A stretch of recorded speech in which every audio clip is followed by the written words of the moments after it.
February 19th Planning and Zoning Board meeting. Clerk, can you call the roll?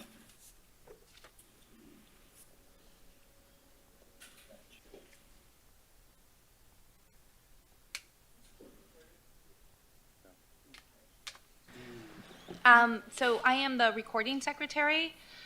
So for roll call, John Baranco. Close enough. I'm here. Thank you. Brad Cohen. Absent. Mary Fertig. Yeah, I'm here. Okay. Thanks. Steve Gannon. Here. Sherry McCartney. William Rotella. I think someone stepped away. He stepped away, right? He went to the bathroom. Out. Jay Shetman. Present. Michael Weymouth. I think some stepped away.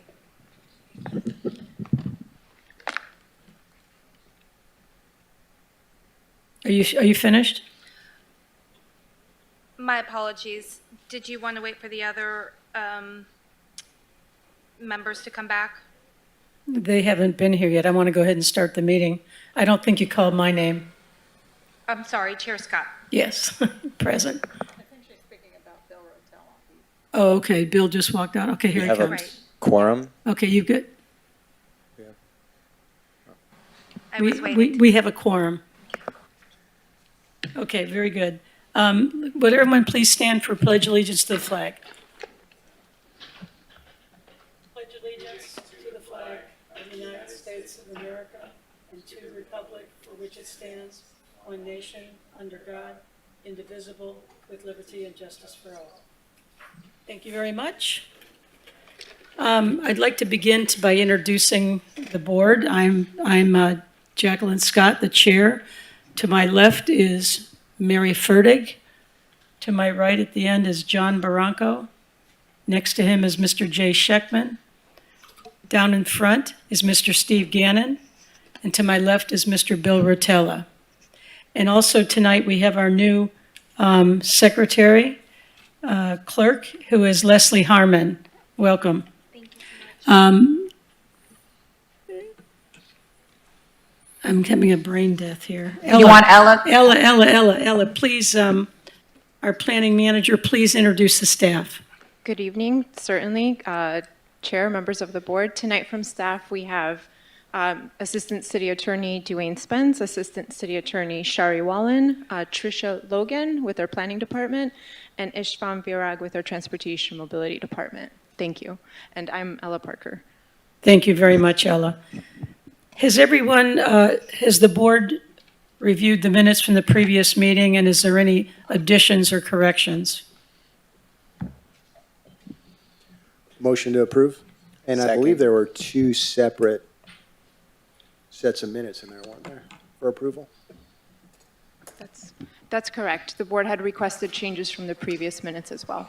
Okay, so we've got the November and the December meeting. Which one are you motioning to approve? Both of them, John? Yeah. Could you do separate motions? Sure.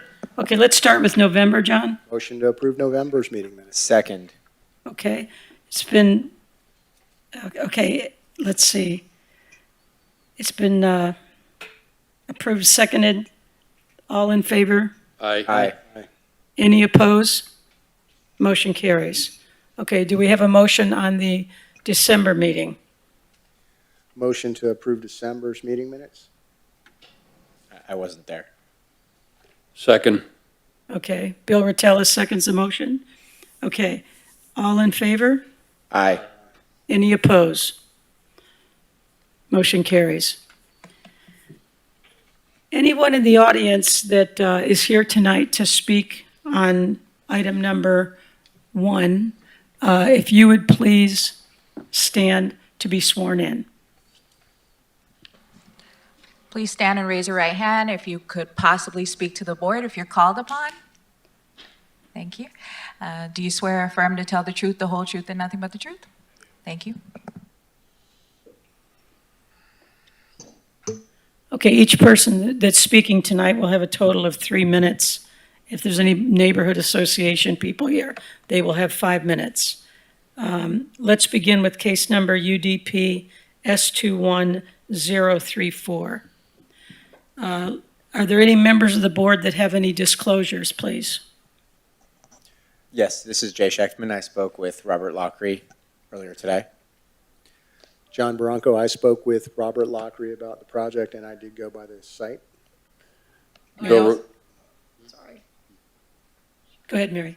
I also visited the site and spoke with Mr. Lockery. and Bill Rotel, I visited the site and spoke with Mr. Lockery. Steve Gannon, I visited the site and spoke to Mr. Lockery. And I spoke to Mr. Lockery. Thank you all very much. Robert, would you like to approach? You have 15 minutes. Will that be sufficient? That is. Super. Good Go evening ahead. to the chair, members of the Planning and Zoning Board. Robert Lockery on behalf of the applicant and developer Prospect Realty. The request before you tonight, well, before I get to that, I do want to ask Dwayne if I can get a letter for CLE credits for that presentation. That was great. I could use a little continuing legal education right now. The project, let me see how I make this the whole page. Well, you can see it, I guess. This is where I become incompetent. Oh, anyway. The project before you tonight is for approval of a mixed-use project located at the northeast corner of 3rd Avenue and Sistrunk in the Flagler Village neighborhood. The road that you see right in the center that goes from east to west, which is left to right in this graphic, is Sistrunk. The road that's going directly in the center, north to south, north is of course up, is 3rd Avenue. The Flagler Village is bordered, of course, by the railroad tracks on the west side, which curve around as it heads up towards Sunrise Boulevard, and then Federal Highway over on the east.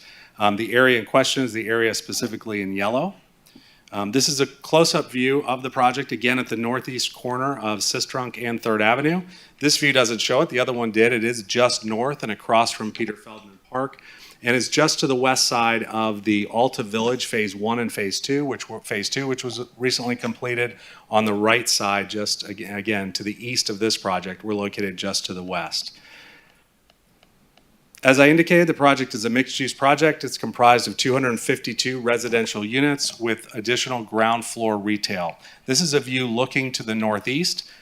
It is before you as a 12-story building with a 6-story podium and two 6-story towers that rise above that, step back from the building face. This is a view of the site plan. I'll kind of go through this and also talk about some of the changes that have been made since the project was originally approved. This project has been designed to meet all the requirements of the relatively newly adopted downtown zoning code. It is within the Downtown Regional Activity Center, specifically within the city's urban neighborhood character area. In October of 2020, I guess you all approved it in September of 2020, and then in October, the City Commission approved specific elements of the downtown master plan that are now code as it relates to projects such as this. And they involve items like, I want to make sure I don't miss any, street width and location of the building from the street itself, the building length, the height of the actual podium, which in this case is 6 stories, the maximum height of the tower, which in this case is 12 stories, the tower separation, so tower separation between towers on the site itself as well as adjacent properties, new open space requirements that had not previously been always applied in the zoning district, and local street sections. And this project has been determined by your city staff to meet all of those requirements. At the ground level along 3rd Avenue, we have walk-up units starting up at the north. I don't know if you can see my little cursor here, but up in the upper left-hand corner. They come out to a small landscaped area, nice wide sidewalks, which I'll show you, 10-foot wide clear area, and then street trees along 3rd Avenue, and then the potential for parking in the future along 3rd Avenue. Coming further to the south at the southwest corner of the site, there's a retail area, which I'll show you how that lays out, with a large open area that is portions of which are covered, as well as wide sidewalks.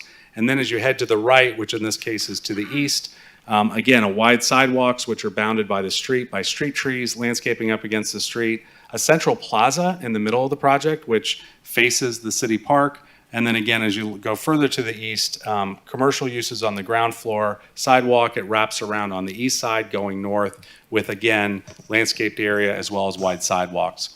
All vehicular access to the site is from the east side of the property. which is consistent with other development in the area. One of the things that the architects have been able to do with this building is bring all loading and unloading and trash pickup into the building itself, which was actually not the case when the building was first designed. Above the podium, you now see the two towers that are located here. One tower that runs parallel to, well, both run parallel to 3rd Avenue, perpendicular to the park. And as you'll see from the views now, those towers, the building itself, the building mass is broken up by those two towers, particularly as you're sitting in the park or vice versa. I do want to point out here some changes that were made from the time the project was originally approved, and they're really the result of staff input, some significant staff input, and some concern that they had about the original design when it was first submitted, and then they worked with our architects to make sure that all those elements were incorporated. I skipped one part. I'm worried I'm going to run out of my. I'll get through in 15 minutes. I do want to introduce our team. Willie Frias with Prospect, who is the developer, is here. Tim Baker with Baker Burroughs is here as well. Tim also sits on the Orlando Municipal Planning Board, so he does the same thing you all do in addition to his architectural duties. Hugh Johnson Architects are represented there, the landscape architects, and Kristen Nowicki is the planner with WGI. They provide planning services and engineering services to the site. So when Tim and his team before they came involved, the original project had an L-shaped tower that faced the street. So imagine, if you can, the tower that you see here in blue. I really thought there was a way I could do this. I just don't know how to do it on the screen. I apologize. The area in blue that runs on the left side of the screen, which is against 3rd, was connected to another tower that then connected to it and ran in a 90-degree angle from it, again forming the L along Sistrunk. Staff was concerned about that amount of massing facing the park and asked that we break the tower portion of the building into two parts. That was a significant change. The second thing they asked us to do was to create a central plaza in the property. The property the previous submittal did not have that. I'll show how that laid out. And you see that down south of the amenity deck, which the amenity deck is raised, but the trees that you see south of that are all at grade. In addition, there was concern about how the loading and unloading was happening on the site. So those changes have all been made. We think they're far superior than was previously approved. It allows, this is a view looking to the northwest of the residential units on the building, looking out on the park. So from their perspective, it's very good. But importantly as well, from the park, looking at the building, rather than looking at dead space, you're looking at actual residential units and activity. This is a view of the, turning back again to the other side at 3rd and Sistrunk, this is a view of the retail commercial area that could be included that is included with the project. It's got double height here to give it some depth, and so you really see it from the street, as well as wide sidewalks, as I said, all the way along the project. This is along 3rd Avenue. This is another view from the park showing that recessed area as it faces the park, the plaza that you see, and then the two towers broken up into two elements. We have a lot of street sections to show you. I won't get into the specifics, but staff has been very specific that we need to meet the minimum requirements throughout, and the building has been designed to meet that. What you see here is the open space and landscape area calculations that have been done to meet all the new requirements of the project, and then of course the building itself. I want to show you one other view. This is the previous approval, which, as you see, what is significant about it is it had a garage here, now you can see my arrow, over on the east side of the property, which faced to the south. So this element of the building, and the tower came up above that, this element of the building faced the street. This is essentially what you would have seen from the park. So first of all, the building tower was an L, so you saw it from both directions. And then we think it was a nice approach to that garage by adding by doing a mural on it, adding some elements to it. But what we and this is what that looked like in plan view, again, a hard front along Sistrunk. But we think the current design, which moved the garage back behind the residential units, wrapped the garage completely on the west side along 3rd Avenue, along Sistrunk, with residential units, so that from the public streets, particularly from the park, all you are doing is looking upon residential units. That is really the chief element of my presentation. A couple of other elements I do want to address, and then certainly we can answer any questions. The project did go through the city's public participation requirements. We provided notice to about 295 residents and owners within 300 feet. Do have a letter of support that came in just today for the project, which I'll hand out for one of our neighbors, specifically our neighbor directly to the west across 3rd Avenue from the site. We also received the water sewer letter. It's dated December 22nd. The city was very clear and very careful in issuing that letter and determined that capacity does exist, both in the system, both of course downstream in the plant itself, but also in the system leading to the stream, and so that was included. And we agree with all staff recommendations and comments with one amendment. Item number 4, and I have had a chance to talk to city staff about this, condition number 4 is tied to the plat approval, and it requires, specifically the way it's written now is we would record a plat note amendment prior to final DRC. Actually, that should be prior to issuance of a building permit. One of the reasons for that is before we can actually get the plat approved by the county, we have to get site plan approval. So it becomes a chicken and an egg. But by requiring that prior to building permit, issuance of building permit, the city and both the county are assured that that gets done in time. With that, I am happy to answer any questions or address any concerns you might have. One other item that I do know was included, of course, is a parking reduction. Parking reduction study was submitted as part of your backup. It has been accepted by city staff. The parking reduction study was based on the Institute of Transportation Engineer study, which showed that we've got more than enough parking. Another way I like to look at it, which is different from the way the traffic engineer looked at it, but I think it's important for you all to know, the project meets all parking requirements for the residential component. By adding the 2,000 square feet of commercial at that southwest corner, which we think is a really great amenity for the neighborhood and for the park, and by allowing us the ability to potentially use that as a restaurant, that's what drives us beyond the standard parking. But again, the parking reduction is pretty standard in the urban neighborhood district. We believe most of that will be walk up both from residents within this building and the buildings surround it. And we know that your staff has also agreed that it meets requirements. Happy to answer any questions. Thank you, Robert. Do any board members have any questions for the applicant's attorney? Okay, I hear none. Would the board like to make the staff report part of the record? So moved. There's a change in the staff report. With Second, go ahead. There's just one small change to the proposed conditions under condition number 3, where it says, should the application for a parking reduction be approved, an amended parking reduction must be executed and recorded in the public records of Broward County at the applicant's expense prior to final DRC approval. It should really just be a parking reduction must be executed instead of an amended parking reduction. And also, staff is agreeable to the applicant's revision. Changes on number 4? On number Yes. 4. Okay, very good. Thanks for the clarification. Okay, Jay, you move to, Yes, I'll move to make the staff report as part of the record, inclusive of the 2 changes. modifications. Okay, Brad, did you second that? Okay, do we have to call the roll? You could do voice vote. You could Okay, do all. all in favor? Aye. Please say Aye. aye. Any opposed? Okay, motion carries.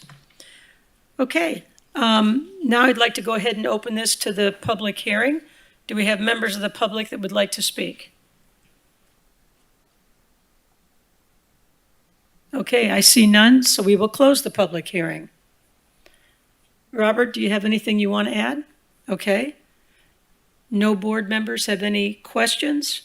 I'll entertain a motion.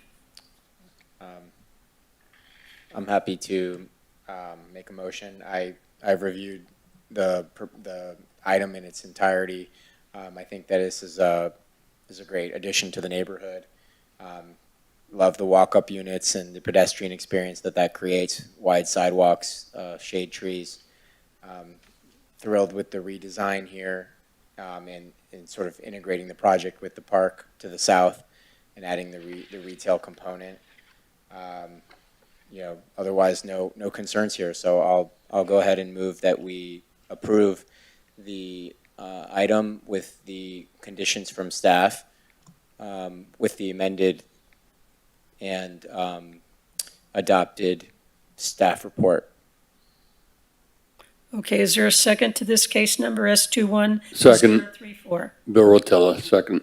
Bill Rossello, second. Okay. City Attorney, did you want to read anything into the record? A resolution of the Planning and Zoning Board of the City of Fort Lauderdale, Florida, approving a conditional use permit for a 12-floor mixed-use development consisting of 252 multifamily residential units and 2,087 square feet of commercial space, and approving a parking reduction for the properties located at 611 and 617 Northeast 4th Avenue, 313 and 330 Northeast 6th Street, 600, 614, and 618 Northeast 3rd Avenue, Fort Lauderdale, Florida, in the Regional Activity Center Urban Village District, case number UDPS 21034.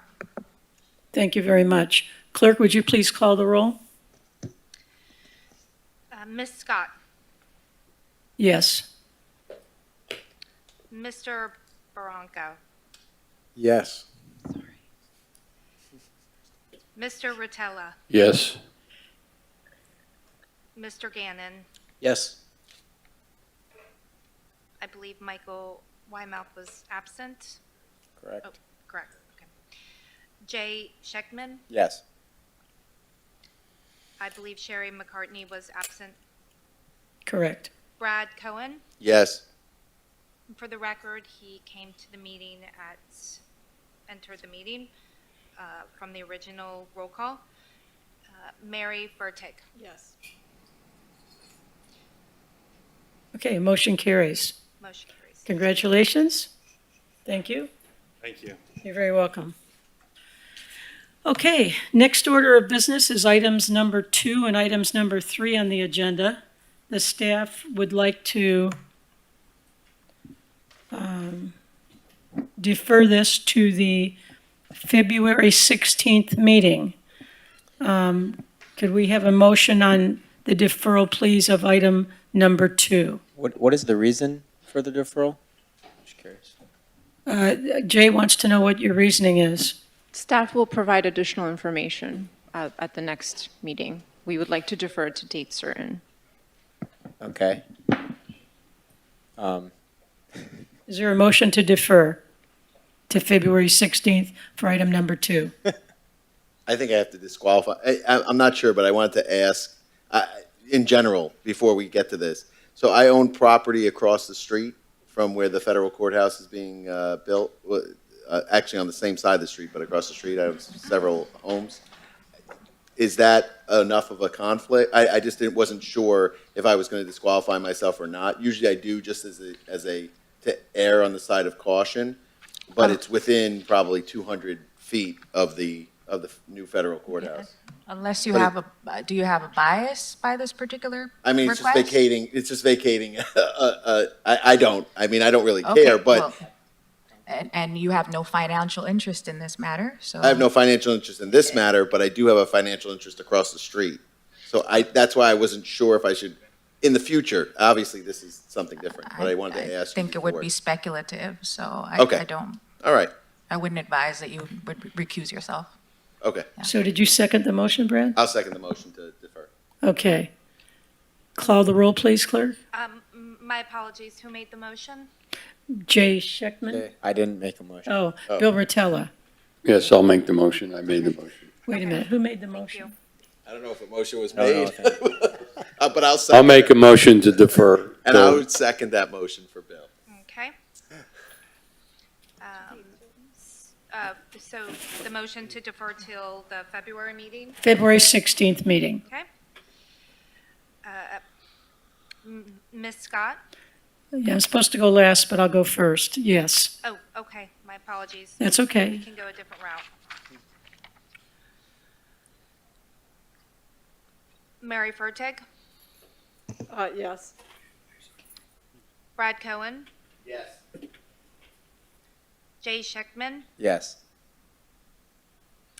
Steve Gannon? Yes. William Rotella? Yes. John Barranco? Yes. Motion Scott. carries. Okay, on item number 3, staff would like to defer to the February 16th meeting. Is there a motion to approve the deferral? I move that we defer it to date certain of February 16th. Okay, Mr. Scheckman. Is there a second? Brad Cohen seconds. Could you please call the roll? Yes. Just so I'm clear, the motion was made by, Jay Scheckman and seconded by Brad Cohen. thank you, You're welcome. John Barranco, Yes. William Rotella, Yes. Jay Scheckman, Yes. Brad Cohen, Yes. Mary Fertig, Yes. Ms. Scott. Yes. Okay, and the motion carries. I'm sorry, one more. Mr. Gannon. Yes. Oh, sorry, Mr. Gannon. Jeez. Okay. Motion passes. Very good. Okay, that concludes our agenda. Is there any communication to the city commission I had or anything for the good of the city? I had a question for staff on a previous communication that we sent regarding the designation of our unzoned. Speak more to the microphone. Oh, I'm sorry. My question was regarding a previous communication we made on parks in the downtown or in the regional activity center that aren't designated as parks. I don't know if the commission I think they offered a suggestion that we look into that further. Has there been any progress on that matter? Staff has done an analysis and has worked with the Parks Department to bring forth some of the rezoned, the parks that can be rezoned. So that is forthcoming and when we are working on it. Okay, fantastic. And then one other question regarding sidewalk ordinance. I've heard just rumblings that there may be forthcoming changes proposed to the sidewalk ordinance. So I'm not sure exactly, what is the timeline on that, and is that something that will come before this board? The sidewalk ordinance is not going to come before the board. However, yes, that is moving forward and it will be coming in front of the city commission in the near future. Okay, fantastic. Thank you. Thank you. May I say something? I have a question, Ella. I heard someone speaking about staff possibly looking at changing the old PUD ordinance. Is there anything going on with that ordinance that you all are working on? No, there's not been any proposed changes. We have not received any direction to work on any revisions to that ordinance. Thank you very much.